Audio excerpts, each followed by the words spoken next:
हाय। यौवन। बचपन से ही महादेवी को निसर्ग सानिध्य अच्छा लगता था। महादेवी और उसकी सहेलियां रोज खेलने के लिए पास वाले जंगल में जाती थी। कभी वे तितलियों के पीछे भागती थी, कभी तोता मैना गिलहरी द्वारा कुतरे हुए मीठे फलों को चुन चुन कर खाती थी, कभी गिरी कंदराओं में छिपे मोरों के पीछे भागती थी, तो कभी मेघ आने पर उन मोरों के साथ नाचती गाती और बारिश में भीगती थी। ये सब करते हुए वे कब बड़ी हो गई और यौवन आ धमका पता ही नहीं चला था। जिस तरह ऋतुओं का राजा वसंत है, वैसे जीवन की सबसे सहज सुंदर चैतन्यपूर्ण उल्लासपूर्ण सुनहरे सपनों से भरी मीठी अवस्था है यौवन। जिस तरह धरती वसंत ऋतु में हरा दुशाला ओढ़कर रंग बिरंगे फूलों से श्रृंगार करके सजती है, वैसे इन सभी नव यौवनाओं पर सुंदरता का निखार आ गया था। महादेवी के सौंदर्य पर तो चार चांद चढ़ गए थे। अब वे किशोरियां नहीं रही थी जो तितलियों के पीछे दौड़ती। अब वे फूलों के कुंज में बैठकर घंटों बतियाने लगी थी। वे अपने भावी पति के बारे में सपने सजाती थी और बिना संकोच के खुले मन से एक दूसरे को कहती थी। अब महादेवी की भक्ति भी मधुर भाव में बदलने लगी थी। वह अपने आराध्य के वियोग में विकल व्याकुल होने लगी थी।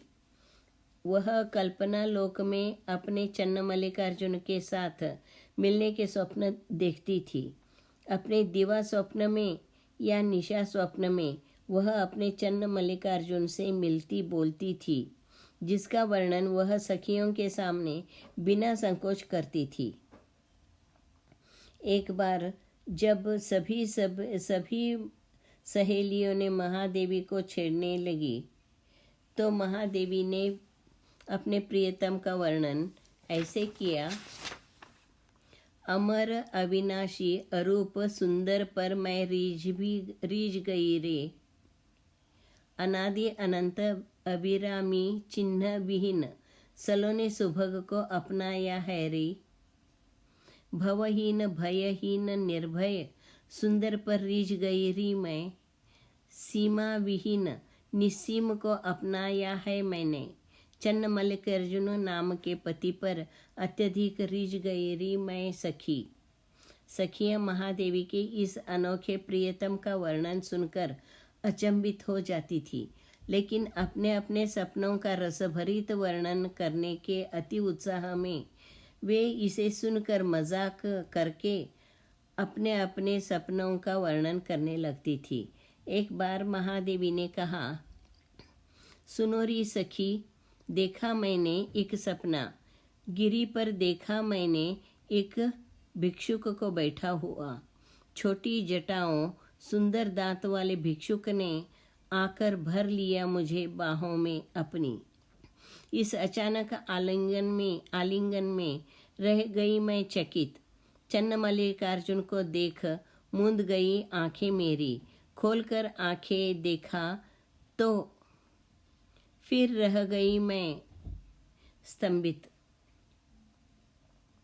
अब महादेवी के अलौकिक प्रियकर की बातें सुनकर और उसकी यह प्रवृत्ति बढ़ती देखकर, यह पागलपन बढ़ता हुआ देखकर उसकी सहेलियों ने उसे बहुत समझाया कि पागलपन मत करो, ऐसा कोई वर हो ही नहीं सकता। अगर वह लौकिक नहीं है तो फिर वह कैलाश छोड़कर यहाँ क्यों कर आएगा, तुझे क्यों अपनाएगा। तुम पगला गई हो। हाथ का छोड़कर भागते के पीछे मत दौड़ो। लेकिन महादेवी अपने सपनों पर अपने विचारों पर अडिग रही। वह सखियों के समझाती थी, बहनों, आप जो कह रही है वह सब ठीक है, लेकिन मैं भी क्या करूं। अखियों में जगमगाते दिव्य रूप को देखकर बिसर गई मैं अपने आप को। मणि मुकुट फणी कंकणधारी हसमुख दाढ़िम दंत के सुंदर पुरुष को देखकर हारा मेरा मन, सखी हार गया री मेरा मन। इस तरह चन्न मल्लिकार्जुन है मेरा दूल्हा, मैं हूँ उसकी दुल्हन सुनोरी अव्वा। और मेरी प्रिय सखियों, बताओ जरा, क्या आप अपने प्रियतम को छोड़कर किसी दूसरे का हाथ पकड़ोगी? नहीं ना। सुनो, पर्वत को छोड़कर मोर क्या घास के ढेर पर नाचेगा? तालाब को छोड़कर हंसिनी क्या छोटे नाले को चाहेगी? आम्र वृक्ष पर कोंपले निकलने तक कोयल कैसे गाएगी? गंध विहीन पुष्प की ओर भंवरा कैसे जाएगा? अपने देव चन्न मल्लिकार्जुन को छोड़कर किसी दूसरे की ओर खींचे कैसे मेरा मन?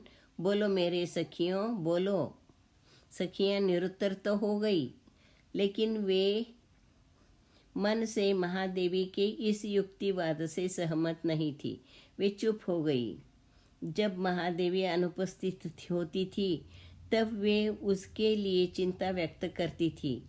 फिर उन्होंने यह बात सुमति अव्वा को बताने का फैसला किया। धन्यवाद।